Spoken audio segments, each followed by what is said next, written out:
Hello, fellow people, and today we'll be taking a look at the Transformers Legacy Velocitron Speed of 500 Collection Deluxe Class IDW Universe Blur. So, taking a look at this figure, I'm just going to move his weapon out to the side. The painting and sculpting on this figure is pretty good. So, it looks a lot like a different mold when comparing him next to the 86 mold, which I don't have. I found him in Target, but I instead got him for 86 Jazz. I still don't really regret that decision, because 86 Jazz is a pretty good figure. As for this figure, well, yeah, other than that, the painting and sculpting is pretty good. So you can see that this entire front section has been remolded to look more like a racing car, but at the same time an off-road vehicle.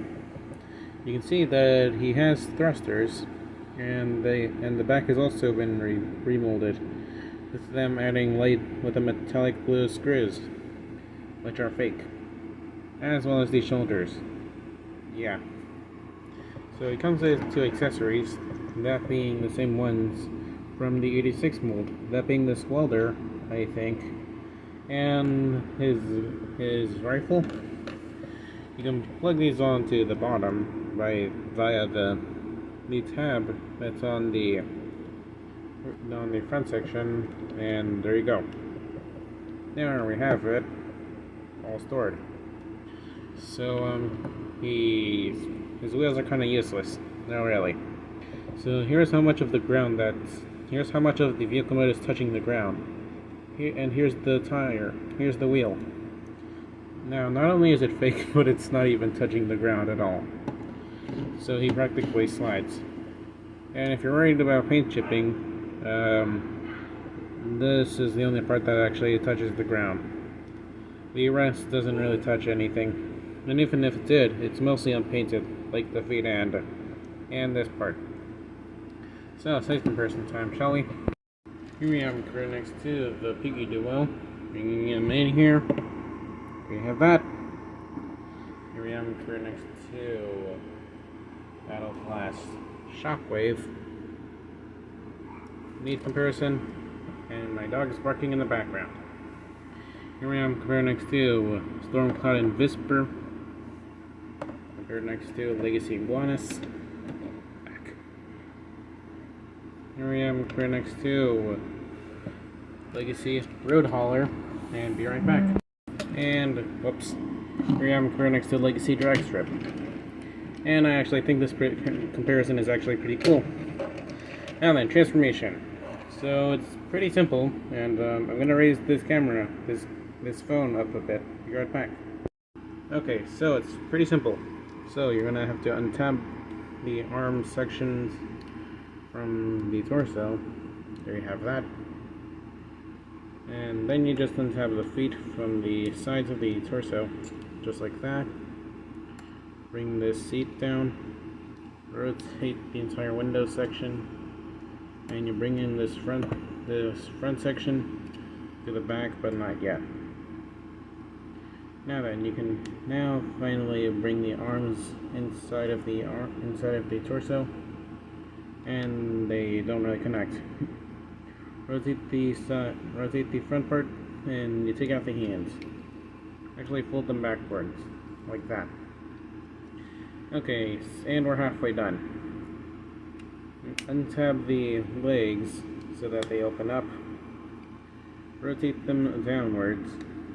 Untab them. Fold the fin piece in, and you close that back up. You do the same steps on the other side, except for the fin piece. And then you can bring in this back section. There you go. Here we have him in his robot mode, and he looks pretty good. So, yeah, this figure when you look at his robot mode, he does look similar to his 86 design, with the exception of coloring. Yeah. So what I find weird is how his legs look pretty skinny, yet his arms are just bulky. Like, seriously, these things are really bulky compared to the legs. And when you take a look at the back, not that much Kimball aside from this part and these parts. and Megatron Productions actually found a way to try and take these out. You just have to take out the pin, and you can just put it on the back. But seeing as how this figure is $25, I'm not doing that.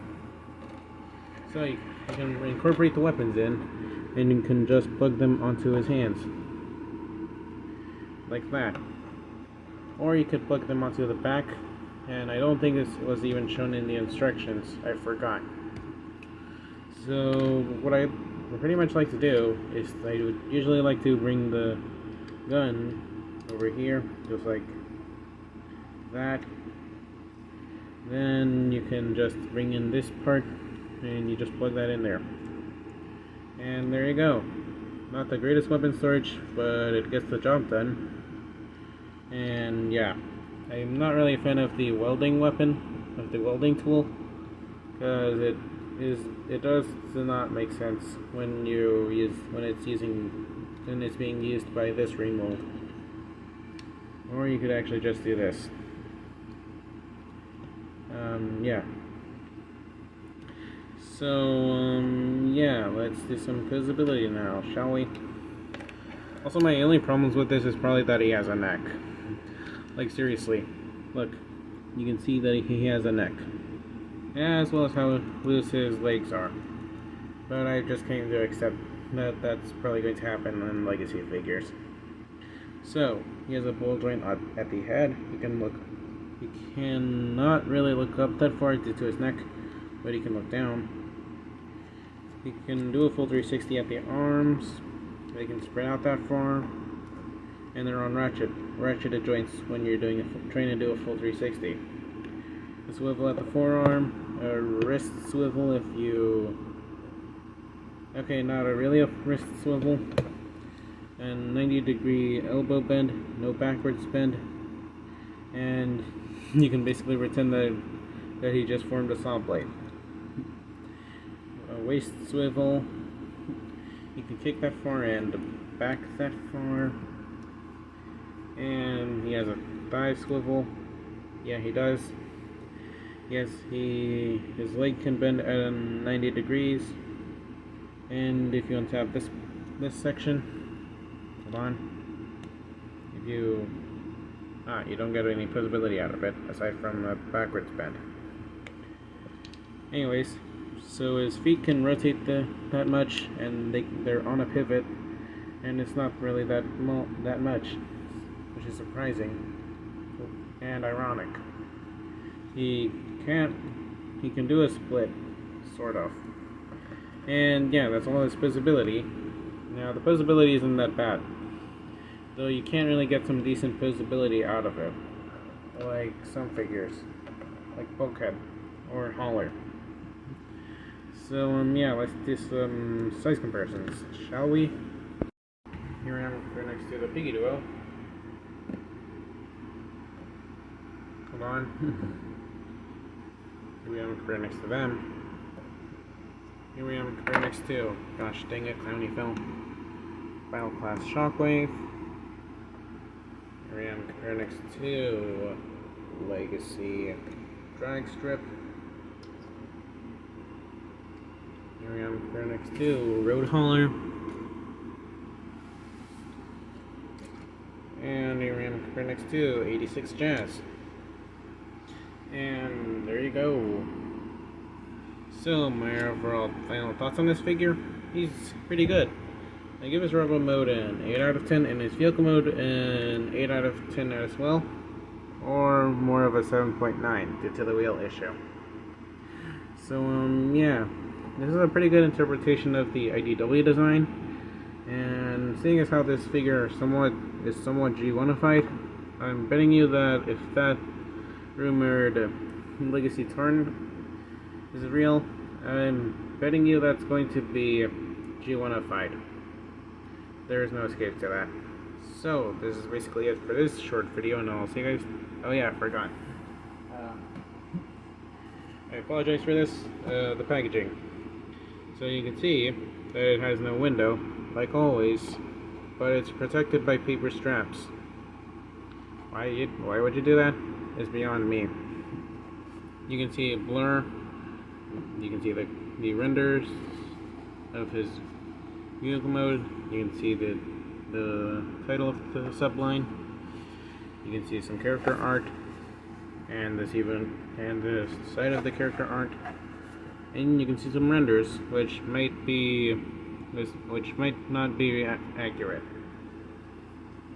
So yeah, this is pretty much it for this video, and I'll see you guys next time. Bye now.